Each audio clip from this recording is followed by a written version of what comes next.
हिंद, आपका स्वागत है हमारे न्यूज चैनल न्यूज एवं उज्जवल टाइम में। कृपया चैनल को सब्सक्राइब, लाइक, शेयर, कमेंट जरूर करें।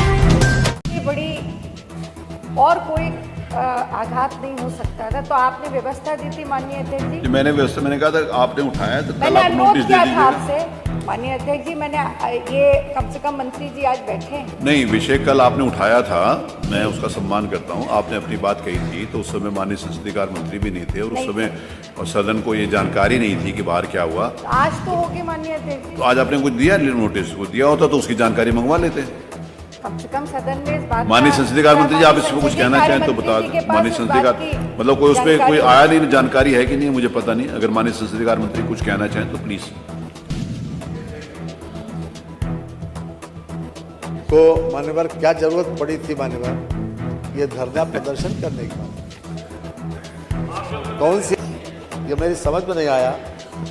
जो जब ये चाहती हैं तो बोल लेती हैं और जो चाहती हैं यहाँ पा जाती हैं मान्यवर।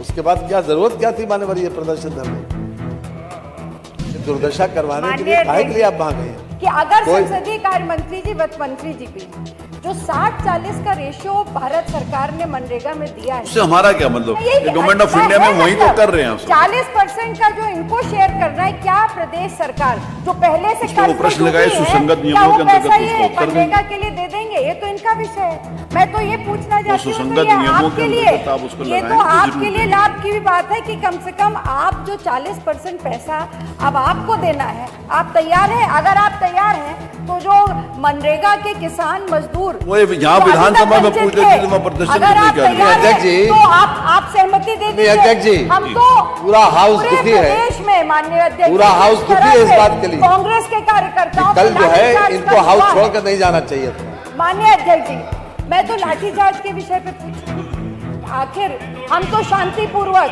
धरना प्रदर्शन कर रहे थे और ये तो लोकतंत्र, आप तो शांतिपूर्वक, बाकी और भी लोग करते थे माननीय अध्यक्ष जी, ये भी करते थे, सदन के अंदर भी करते थे, सदन के बाहर भी करते थे।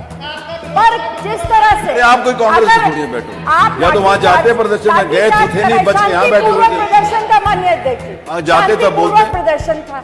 अगर उस शांतिपूर्वक प्रदर्शन, जिस तरह से बल प्रयोग किया गया, कितने हमारे साथी कांग्रेस कार्यकर्ता इसमें घायल हुए और कई लोगों, पूरे प्रदेश में 2 दिन से इतनी चिंतित थी सरकार कि 2 दिनों से पूरे प्रदेश के कई जिलों में कार्यकर्ताओं को हाउस अरेस्ट कर लिया गया, हमको निकलने नहीं दिया गया। कल मुझे और मेरे साथी वीरेंद्र चौधरी जी जो कि सदन के लिए आ रहे थे, उनको भी रोका। नहीं, आप आए नहीं, हम इंतजार कर रहे थे आपके। माननीय अध्यक्ष जी, रोका गया पुलिस, ये नजर आप आने के लिए कोई रोकेगा तो मैं वहां कल नजरबंद कर दिया गया था।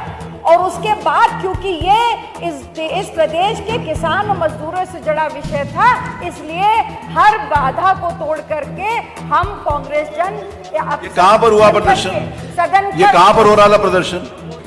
लेकिन 11 बजे सदन में पहुंचना, पर इस बर्बरता के साथ लाठीचार्ज हुआ माननीय अध्यक्ष जी। उसका जवाब आ गया। ये लोकतंत्र की हत्या की गई। ये केवल मेरा विषय नहीं, जिस तरह से हजारों कल कांग्रेस के कार्यकर्ताओं पर लाठियां बरसाई गई, और कांग्रेस तो पार्टी रही है जिसने धूप में, सर्दी गर्मी जाड़े बरसात सब में आंदोलन किया है, और अभी नहीं किया। अंग्रेजों की लड़ाई अगर किसी ने लड़ी है तो वो कांग्रेस पार्टी ने ही लड़ी थी, तब भी लड़ी और आज भी उसी गरीब किसान की लड़ाई और संघर्ष करेंगे। ये जितनी लाठियां बरसा सके, जितना रोक सके, हम रुकने वाले नहीं हैं। पर जब तक इसका न्याय नहीं होगा, मनरेगा जैसे कानून को वापस नहीं लिया जाएगा, तब तक हम ये संघर्ष जारी रखेंगे।